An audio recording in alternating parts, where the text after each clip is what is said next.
하나님 아버지, 이 아침에 우리를 부르심을 감사합니다. 오늘도 기도의 제목을 가지고 이 자리에 나왔습니다. 아버지 하나님께 구하고 응답받는 우리들 되게 하셔서 이 하루를 또 주님 뜻 가운데 살게 하옵소서. 예수님 이름으로 기도드립니다. 아멘. 찬송가 329장 하나님께 찬양드립니다.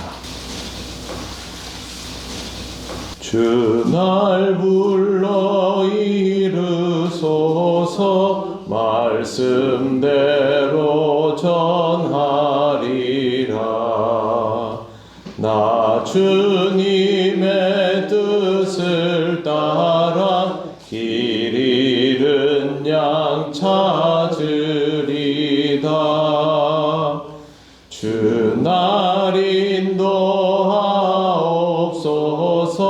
나도 남을 인도하리. 주 말씀에 줄인 양떼 다 먹이게 하옵소서. 저 든든한 반석 위에 날 세우사 힘주소서. 내 손을 펴 물에 빠진 저 무리를 건지리다. 내 주 얼굴 뵙기 전이 주님 나를 도우소서. 이 천한 몸 받으셔서 주 뜻대로 쓰옵소서.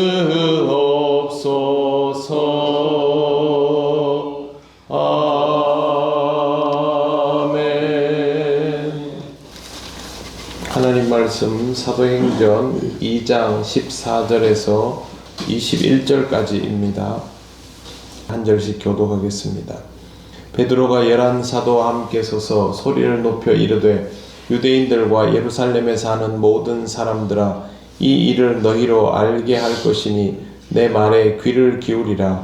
내가 내 정신이 너희 생각과 같이 이 사람들이 지한 것이 아니라 이는 곧 선지자 요엘을 통하여 말씀하신 것이니 일렀으되 하나님이 말씀하시기를 너희에게 내가 내 영을 모든 문제에 부어주리니 너희의 자녀들은 예언할 것이요 너희의 젊은이들은 환상을 보고 너희의 늙은이들은 꿈을 꾸리라. 그때에 내가 내 영을 내 남종과 여종들에게 부어주리니 그들이 예언할 것이요 또 내가 위험한 땅에서는 기사절을 하나님 땅에서는 지도를 돌리니 곧 비와 불과 은기로다. 주의 크고 영화로운 날이 이르기 전에 해가 변하여 어두워지고 달이 변하여 피가 되리라. 누구든지 주의 이름을 부르는 자는 구원을 받으리라 하였느니라. 아멘. 오늘 우리가 읽은 본문 바로 앞 13절에 보면 또 어떤 이들은 조롱하여 이르되 그들이 새 술에 취하였다 하더라 라고 되어 있습니다. 내용을 보면 제자들이 성령 받고 나서 사람들에게 가서 그 사람들의 언어로 말을 하는 광경이 사람들에게는 매우 놀랍게 들렸고 이러한 모습들이 일반적이지 않았기 때문에 이런 행동들에 대해서 제정신이 아니라서 저렇게 하는 것이 아닌가라는 나름의 해석을 하면서 부정적으로 보고 조롱을 했던 일이 있었기 때문에 이런 내용이 있습니다.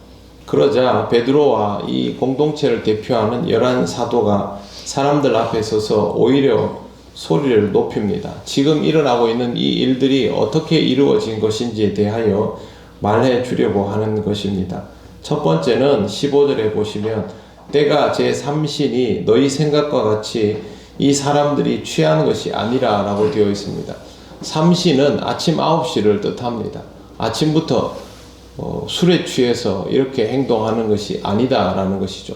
성령을 받아서 성령님을 통해서 사람들에게 복음을 전하는 모습은 아마 무언가에 이끌림 받아서 막 떠드는 그런 모습으로 비춰졌기 때문에 술 취한 것처럼 보였다라고 그렇게 생각할 수 있습니다. 그런데 지금 아침 9시부터 그렇게 할 일은 없다라는 것이죠. 이것은 자신들의 의지가 아니라 성령님에 의해서 일어난 일이기 때문에 그렇게 말할 수 있는 것입니다. 뿐만 아니라 16절에 보시면 이는 곧 선지자 요엘을 통하여 말씀하신 것이니 일렀으되, 이렇게 하면서 요엘 2장 28절에서 32절 말씀을 인용하기 시작합니다. 17절, 하나님이 말씀하시기를 말세에 내가 내 영을 모든 육체에 부어주리니 라고 되어 있습니다. 요엘 2장에 나오는 말씀이기는 한데요, 표현이 약간 다릅니다. 거기에는 그 후에 내가 내 영을 만민에게 부어주리니 라고 되어 있는데, 여기에는 말세라고 표현합니다. 그 후에 라는 말은 특정할 수 없는 시간대를 뜻합니다. 성령을 받고 나면 그 다음에 어떤 현상이 일어날 것이다 인데, 요엘서의 내용을 분명히 잘 알고 있는 베드로가 그것을 그 후에 라고 표현하지 않고 말세라고 표현합니다. 말세라는 말은요, 지금 당장 언제라고 딱 타이밍을 잘라서 말하기는 어렵지만 마지막이 가까웠다라는 뜻입니다. 주님께서 승천하시고 다시 오신다고 하셨고, 그들은 영이신 주님을 기다리고 있는 상태니까 이 시점이 굉장히 가깝게 느껴진 것이고, 또 한 가지 중요한 것은 이 사람들이 성령을 받고 나니까 성경에 있는 예언의 내용들이 자신에게 굉장히 가깝게 다가왔다, 매우 구체적이게 되었다라고 느끼게 된 겁니다. 그래서 베드로가 그 후에라는 표현을 사용하지 않고 굳이 말세에라는 표현을 사용하는 것입니다. 신앙생활을 할 때 제일 중요한 것이 성령님의 임재입니다. 교회를 왔다 갔다 하면서 내가 교회에 적응하고 그런 문제가 아니라 정말 하나님의 임재가 나에게 느껴지고 내가 영으로 하나님께 반응하면서 하나님의 감동에 의해서 살아가는 시간이 시작되면 이게 이제 신앙생활이 본격적으로 되는 것인데요. 그걸 여러분 기억을 잘 떠올려 보시면 하나님의 영이 임재하고 나면 신앙에 관련된 모든 것들이 점점 더 구체적이고 명확해집니다. 그전에는 구체적이고 명확한 게 하나도 없고 전부 흐릿흐릿하기만 하죠. 내가 신앙생활을 어떻게 해야 될까? 하나님이 나에게 무엇을 원하시는 것일까? 내가 이 사역을 감당해도 좋을까? 교회를 다니는 일은 앞으로 어떻게 될까? 이런 것들에 대해서 선명한 게 하나도 없지만 신앙이 본격화되기 시작하고 기도하고 말씀을 들으며 살아가다 보면 하나님께서 말씀하여 주시고 깨닫게 하시는 것들이 느껴지면서 선명해진다는 것이죠. 지금 베드로가 경험하는 게 뭐냐 하면 성령의 임재를 통하여 자신에게 다가오고 있는 하나님의 시간이 선명하다는 겁니다. 그래서 신앙생활은 정말 이 성령 임재를 통해서 하나님의 은혜를 받음을 통해서 내 삶이 선명해지는 것을 경험해야만 합니다. 그때부터 하나님의 부르심에 응답하며 무엇이든 명확히 말씀하고 말할 수 있는 것이죠. 베드로는 요엘의 말을 인용하지만 이미 이 말은 자신의 것이 되어 있습니다. 왜 그러냐 하면 본문에 나와 있는 내가 내 영을 모든 육체에 부어주리니 라는 이 말씀이 다른 누구도 아닌 자기에게 지금 이루어졌지 않습니까? 하나님의 영이 내게 부어졌지 않습니까? 그래서 이게 아주 선명해지는 것입니다. 여러분의 신앙생활이 이와 같이 점점 더 선명하여지는 은혜를 누리게 되시기를 바랍니다. 이게 안 되면 그 다음이 없습니다. 이게 되면 그 다음은 신경 쓸 필요가 없습니다. 하나님께서 인도하시니까 이 사람들이 골방에서 모여있던 사람들 아닙니까? 이 방을 벗어날 수 없는 사람들 아닙니까? 왜 벗어날 수 없습니까? 주님은 승천하셨고 아직 오시지 않을 것이고 성령의 임재도 이루어지지 않은 상태이기 때문에 그들이 할 수 있는 일은 그렇게 서로 연결되어 모여있는 것이 전부였습니다. 그런데 지금 어떻습니까? 그들은 수많은 사람들 앞에 나와서 당당하게 외치지 않습니까? 지금부터 우리가 경험했던 일들을 이야기해 주겠다. 우리는 술 취한 것이 아니다. 맨정신으로 여러분에게 이야기하는데 우리가 당신들의 언어로 막 이야기한다고 해서 이상하게 여기지 마라. 요엘서에 나와 있지 않느냐. 내가 내 영을 만민에게 부어주리니, 그게 지금 우리에게 임해서 우리는 거기에 나와 있는 이 특정할 수 없는 그 긴 시간대가 지금 우리 앞에 바로 다가왔음을 느끼고 있다.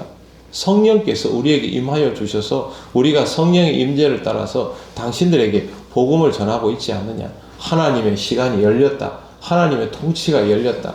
이제는 그렇게 주의 말씀을 받아들이는 삶이 되어라. 이제부터 막 그렇게 선포하기 시작하는 것입니다.